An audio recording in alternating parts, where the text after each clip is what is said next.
When we speak of Caribbean water utilities failing to secure our future, we have to separate ourselves from the chorus line, so often led by local politicians and editors in the local press, which enthusiastically seeks to lay the failure of our national water systems at the feet of the current water utility managers.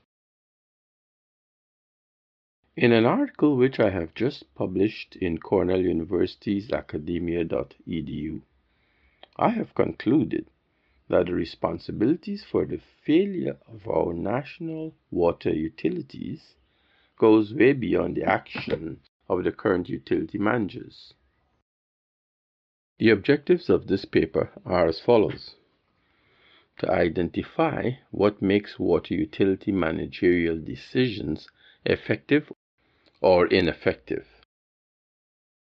to make a suggestion of a fiscal capacity for water utilities so that they can invest in a more resilient water infrastructure, and to uncover some underlying levers that can turn around water utility performance. You can read the article in Cornell University's academia.edu or just Google the title and find the document. I will repeat this link at the end of the video. But first, let me start with a disclaimer for the article. The article does not seek to explain the complex and multidimensional structures of decision-making within a water utility. When you are seeking to give advice to management, you do not need to repeat the complex details. They already know them. The article follows the Deloitte principle of simplification in order to provide insights which can be impactful where it really matters. The recommended approach by international consultants Deloitte follows this pattern: blueprinting the root causes of the complexity in the process, identifying the hidden inefficiencies within the process, resolving the glaring contradictions within the process, and benchmarking managerial actions that could change the outcome. Simplifying internal processes and structures in water utilities allows us to build a perspective from the inside out that will have positive impact on the entire value creation capability of the company. For those of you who may be interested, Deloitte is the brand under which tens of thousands of dedicated professionals in independent firms throughout the world collaborate to provide audit, consulting, financial advisory, risk management, tax, and related services to select clients. Now, to the article. The article begins by examining the core cost elements in water utility management and how decisions at this level can turn out to be effective or ineffective. The chart you are seeing is depicting cost management decisions from inside out, that is, from the manager's perspective. I will tell you how we do this. First, we identify the 6 major cost elements in water utility management. Then we overlay them with context and content that best represents what a utility manager would see when he or she is deliberating on these decisions. The first overlay is a spectrum that positions these cost elements between certainty and low impacting consequences, right up to high uncertainty and high impacting consequences. Managers would usually assign validity to their cost management decisions based on the perception of the certainty or uncertainty of the results and the level of impact and consequences. The second overlay is the situation dynamics within which cost management decisions have to be made.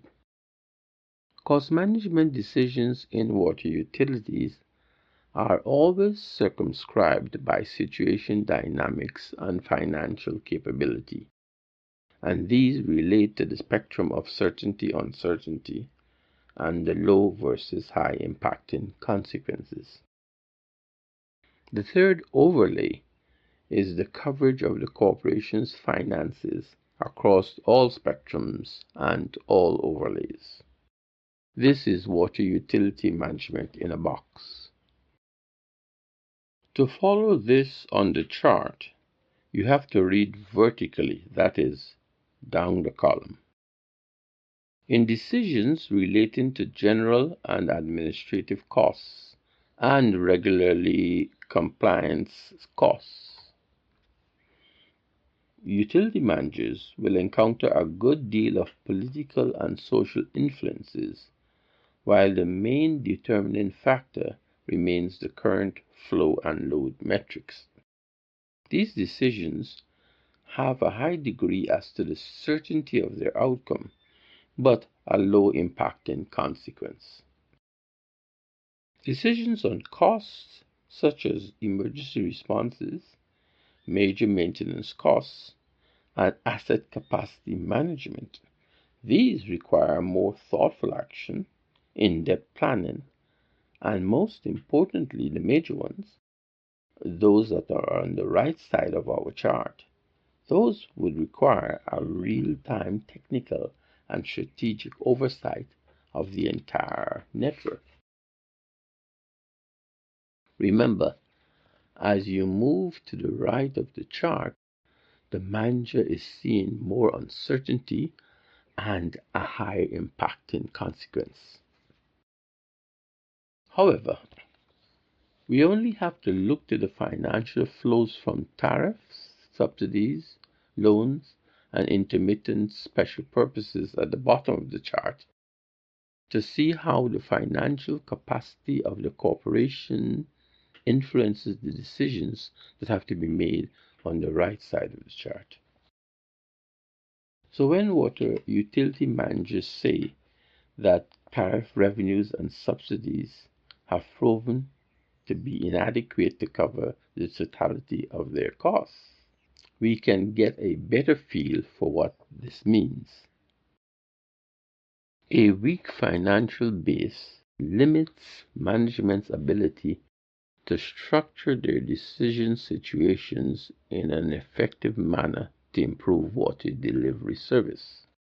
In essence, water utility managers are forced by financial circumstances to adopt a minimalist approach towards decisions requiring well thought out action, long range planning, and insights from a real time oversight of the network.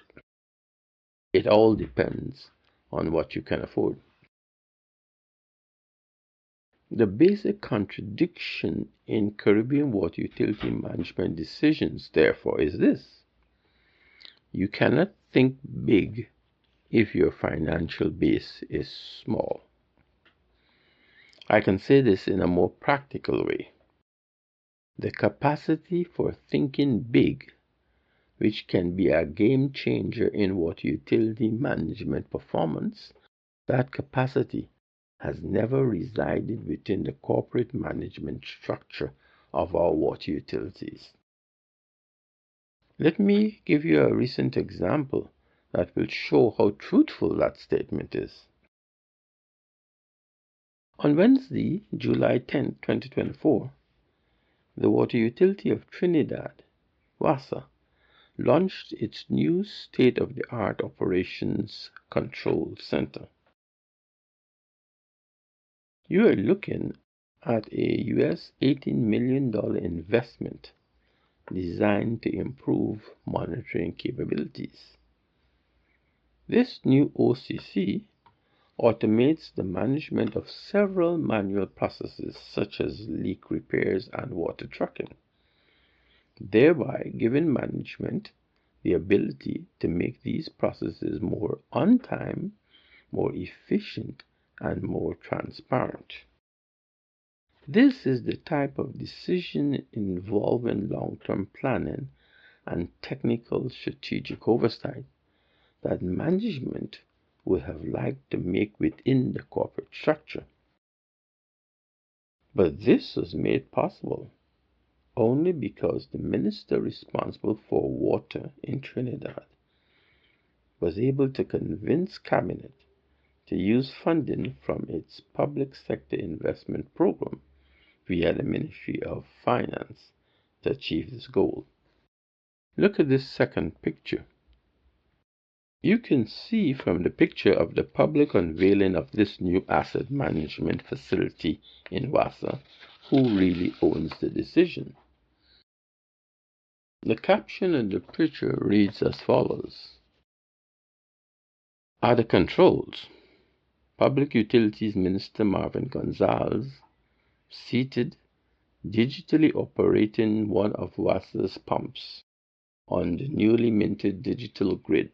As Planning and Development Minister Penelope Beckles Robinson, left, points out the movement on the screen, while Health Minister Terence Dialston and WASA's Chairman Ravindra Nanga were on the right. Look on during the launch yesterday of WASA's Operational Control Center. So, where are WASA's managers? Well, they are correctly positioned, looking on. And I repeat, this reflects the fact that the capacity for thinking big, which can be a game changer in water utility management performance, that capacity does not reside within the corporate management structure of our water utilities. You have to have a strong line minister who understands management needs and does not have a personal agenda that would get in the way of financing the correct decisions to make such high impacting decisions on the right side of the chart happen.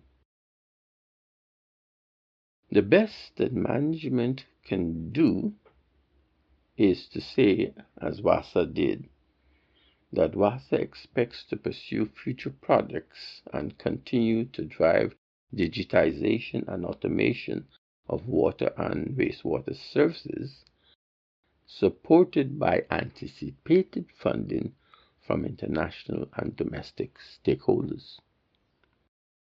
The published article doubles down on the need to imagine a new focus for water utility management within the corporate structure.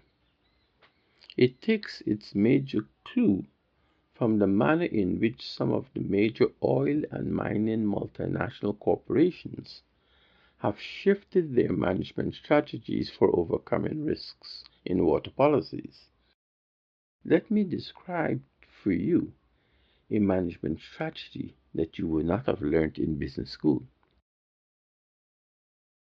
In 2014, the Deloitte Review, one of the most reliable sources for investment guidance, published a piece of advice to businesses seeking to invest in developing countries. Their mantra was to be careful because, and I quote, you cannot always buy what you need. Why would a corporate manager of a multinational company have to be concerned that he would not be able to buy what he needs? Is it that he won't have enough money? Or is it that he wouldn't be able to afford the price? Given the level of corruption and bribery that is part of doing international business, this must appear to be a weird piece of advice. But it only happens because the advisors are speaking about water. The multinational companies soon realized that the water risks they faced did not stem from their own use, but from the cumulative use of water by all water users present in the specific catchment area. That notwithstanding, the potential scenario continued to exist that the local water utility may be failing to adequately supply the local population in the presence of an undisclosed level of water use by the company. This is an explosive situation because the population can turn around and blame the company for its water shortages. This is what is called reputational risk, and it is the costliest and most devastating risk that any company manager can ever face. The solution from the international corporate managers was to bring together all of the stakeholders who were drawing down from the same water source so that they can collectively initiate action to ensure that the water utility company can deliver increased supplies of water to all end users as they increase their demand. In fact, BHP International, which is the world's largest mining company by market capitalization, who operates in rural Trinidad, sought in 2023 to establish a consultancy to allow it to assess the water utilities capacity in the Mayaro region, and on that basis to mobilize all stakeholders and even to directly support measures to increase the local distribution capacity. So BHP was positioning itself to financially support increasing the capacity of the water delivery unit in the region, while at the same time willingly paying for its portion of water use. Let me repeat myself. Here we have a corporate entity seeing wisdom in using its management functions to mobilize collective action to ensure that the growth of the water utility infrastructure in its region keeps abreast with the growth in the total demand for water. Does that make sense? But there is another reality that our local water utility managers need to grasp. Water utility managers, or more so the chairman of water utility boards, like to speak of water as essential for life, but they seldom grasp the significance of that mantra. When the chairman of the utility gets up and says that water is life, he is confirming that everyone in society is entitled to live and likewise is also entitled to water in order to live.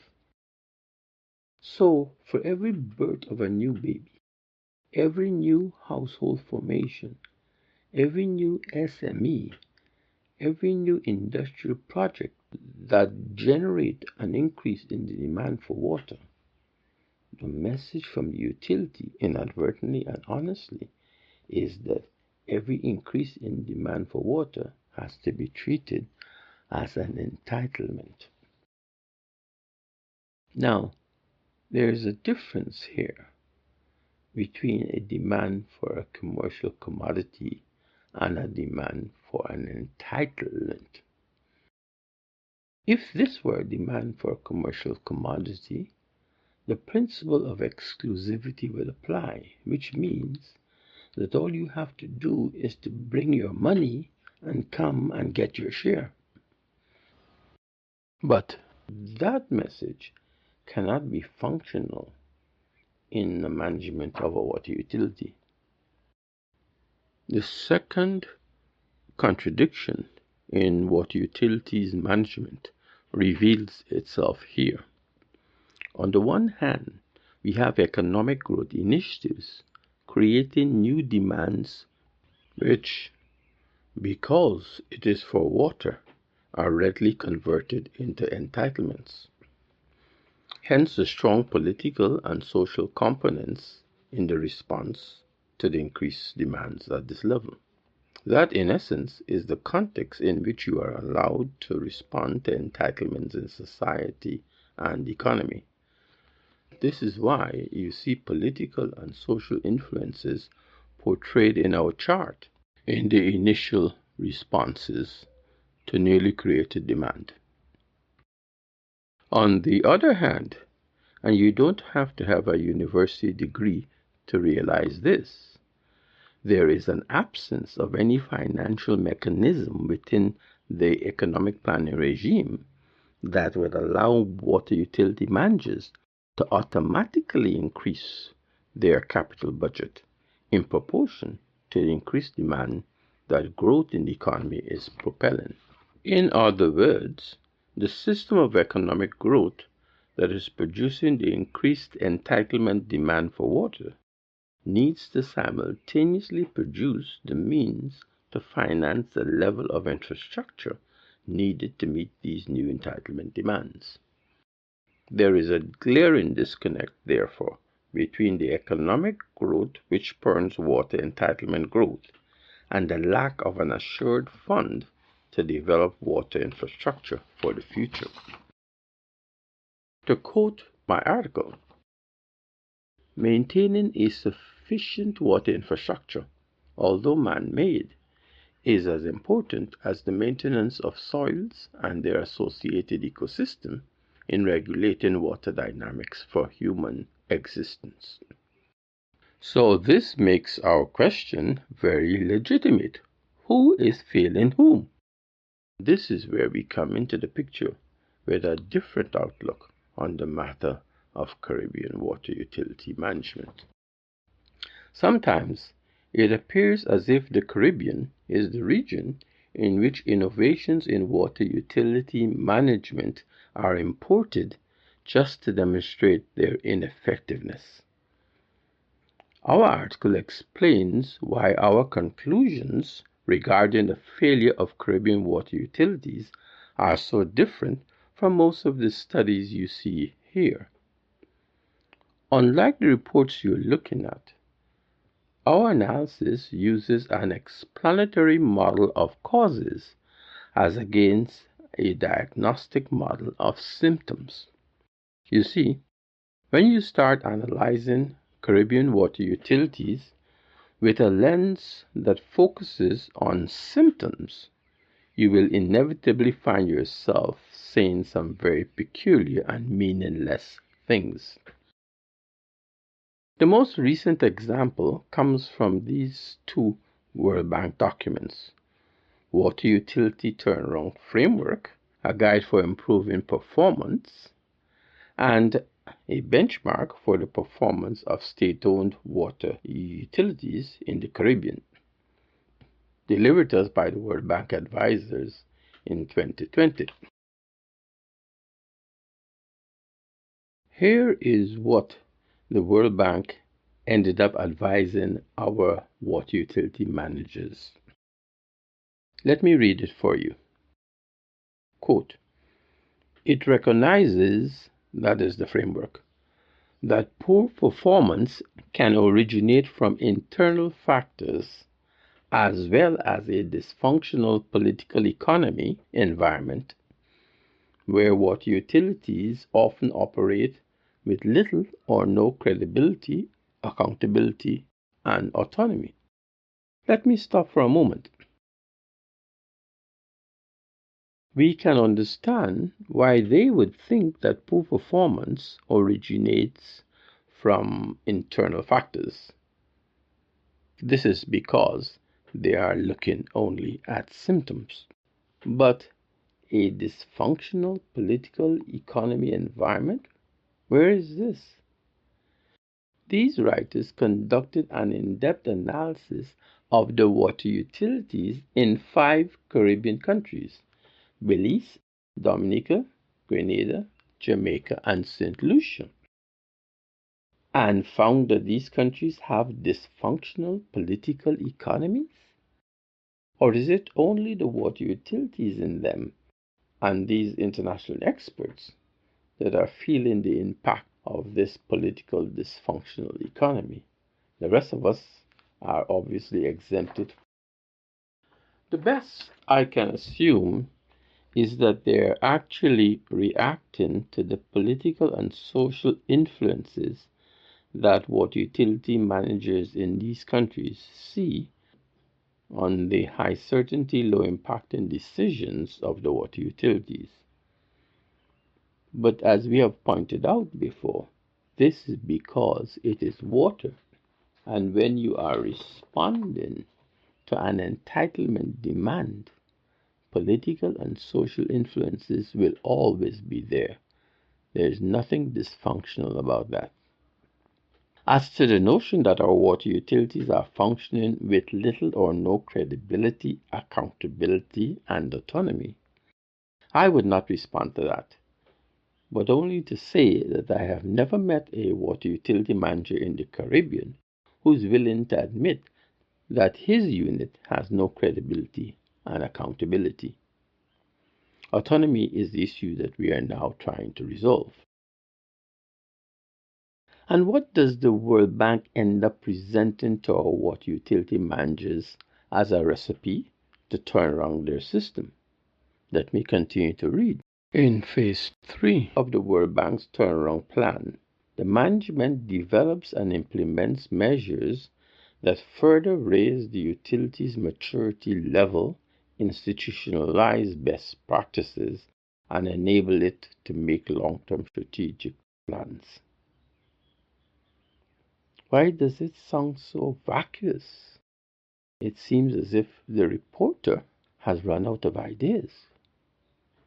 What exactly are the water utility managers expected to do to bring about this turnaround?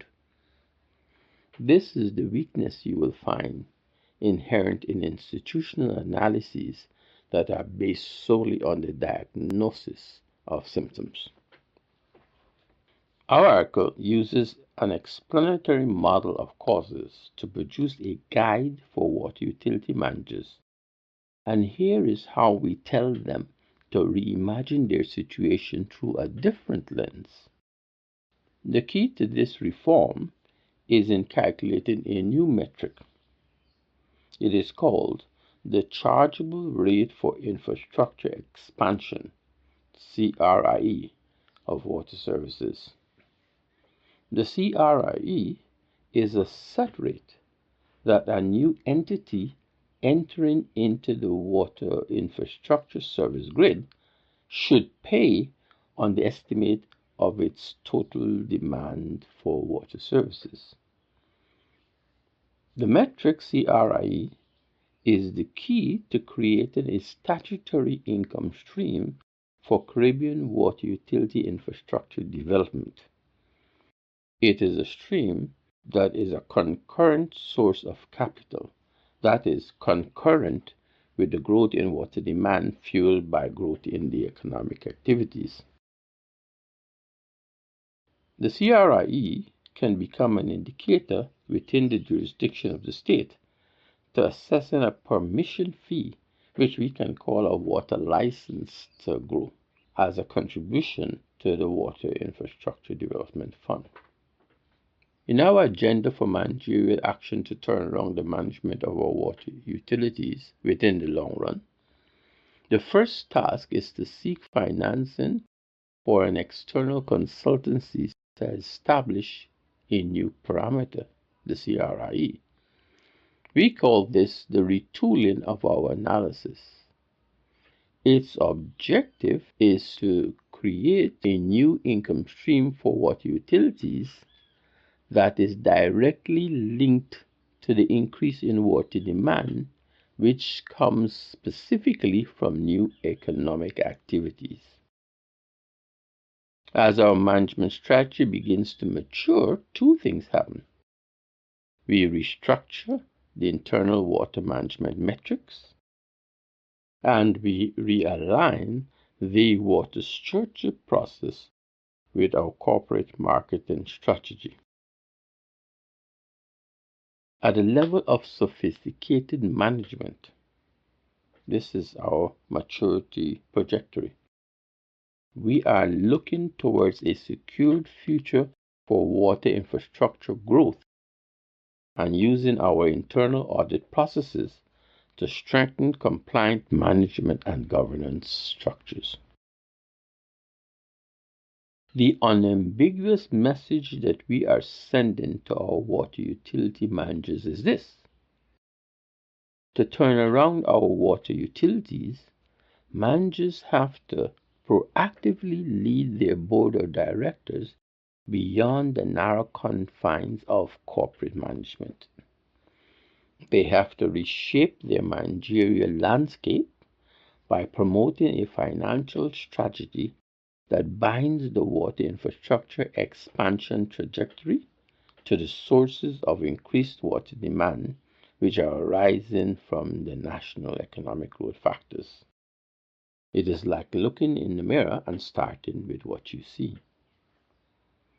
So in this transition, water managers are operating on two parallel tracks. One that keeps the system going and another one that expands their managerial platform of corporate responsibilities. New management must encroach on the judicial planning horizon in support of strong statutory requirements, such as a water infrastructure development fund that will receive contributions from all economic activities and initiatives that can be expected to increase growth in the national economy. This article can be downloaded from www.academia.edu/1221605/y_Caribbean_water_utilities_R_failing. Thank you.